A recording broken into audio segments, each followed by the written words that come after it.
خدا کا کلام آپ خدا کے خادم سے سنیں گے، وہ بھی آپ کے لیے زندگی کا باعث ہوگا۔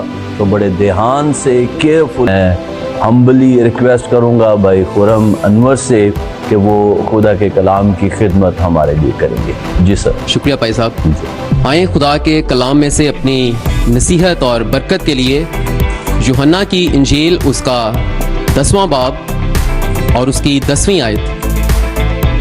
یہاں پر خدا کے کلام میں یوں مرقوم ہے، چور نہیں آتا مگر چرانے اور مار ڈالنے اور ہلاک کرنے کو، میں اس لیے آیا کہ وہ زندگی پائیں اور کثرت سے پائیں۔ اس حوالے میں دو کرداروں، دو ہستیوں، دو وجودوں کا ذکر ہے، اور دونوں کے آنے کا مقصد کیا ہے، ان دونوں باتوں پر غور کریں گے۔ جو آیت کا پہلا حصہ ہے، چور نہیں آتا مگر چرانے اور مار ڈالنے اور ہلاک کرنے کو، اس پہلے حصے میں یہ چور کون ہے؟ ابلیس، جس کے زندگیوں میں آنے کا عمل جاری رہتا ہے۔ اور یہ آتا کیوں ہے؟ تاکہ چرائے۔ کیا چرائے؟ ہم سے ہمارا اطمینان چرائے، ہم سے ہماری تسلی چرائے، ہم سے ہماری خوشی چرائے، خدا کی خدمت کا جو جذبہ ہمارے اندر ہے اسے چرائے، اور پھر شک پیدا کرے۔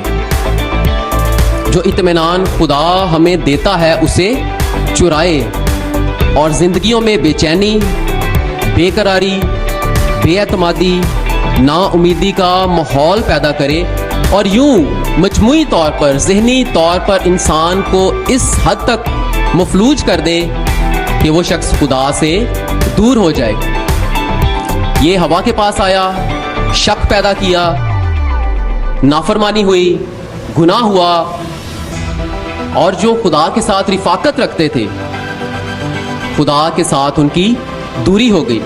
آج بھی شیطان کے آنے کا عمل جاری ہے، آج بھی اس کا یہی کام ہے، سوچوں میں آنا، اطمینان، تسلی اور جو سکون ہے اسے چھین لینا، اور پھر غیر یقینی صورتحال پیدا کر کے بے چینی پیدا کرنا، سکون برباد کرنا، اور یوں خدا سے دور کر دینا اور روحانی ہلاکت کا سبب بننا۔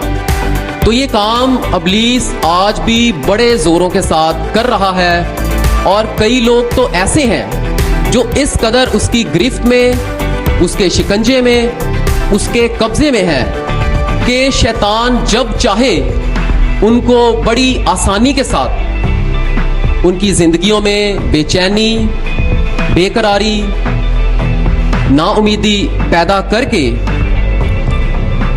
ان کو خدا سے دور کر دیتا ہے۔ اور ایسے کئی لوگ ہیں جو ان حالات کا شکار ہیں۔ بعض لوگ ایسے تھے جو خدا کی پہچان رکھتے تھے، لیکن ابلیس نے ان کو اب اتنا دور کر دیا ہے کہ اب نہ تو ان کا دعا کرنے کو دل کرتا ہے، شاید وہ پہلے بہت دعا کرتے تھے لیکن اب دعا کرنے کو دل نہیں کرتا۔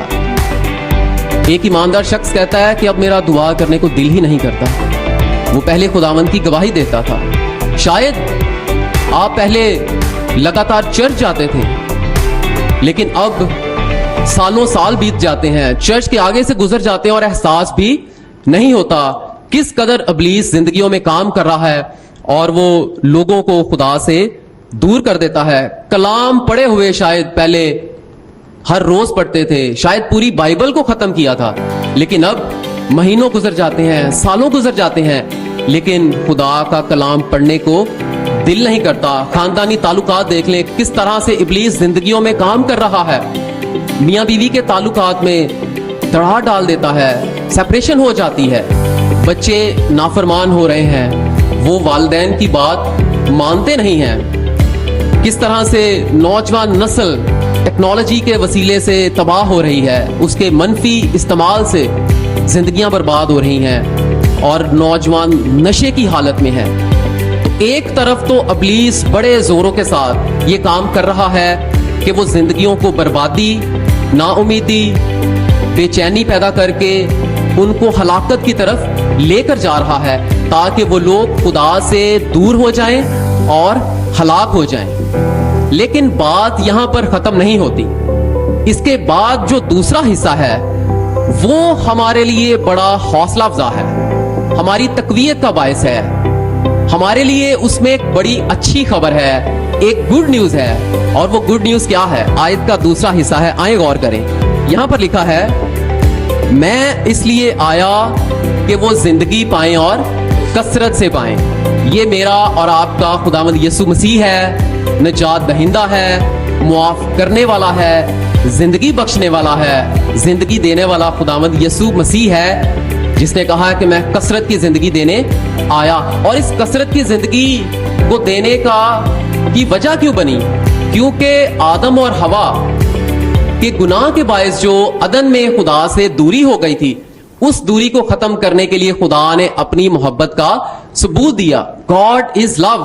اس نے اپنی محبت کا ثبوت یسوع مسیح کو اس دنیا میں بھیج کر کیا. خدا نے دنیا سے ایسی محبت رکھی کہ اس نے اپنا اکلوتا بیٹا بخش دیا تاکہ جو کوئی اس پر ایمان لائے, جو کوئی کون, وہ شخص کسی امت, کسی قوم, کسی قبیلے, کسی گروہ سے اس کا تعلق کیوں نہ ہو, وہ شخص جتنا بھی مرضی بڑا گناہگار کیوں نہ ہو, پاپی کیوں نہ ہو, خدا کا نافرمان کیوں نہ ہو, نشے باز کیوں نہ ہو, جتنا بھی بڑا بت پرست, جادوگر کیوں نہ ہو, جو بھی اپنے گناہوں سے توبہ کرے گا, اس یسوع پر ایمان لائے گا, وہ زندگی پائے گا.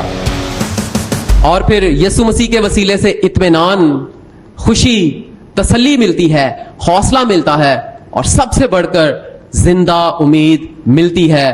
اس کے وسیلے سے ہم خدا کے خاندان کا حصہ بن جاتے ہیں.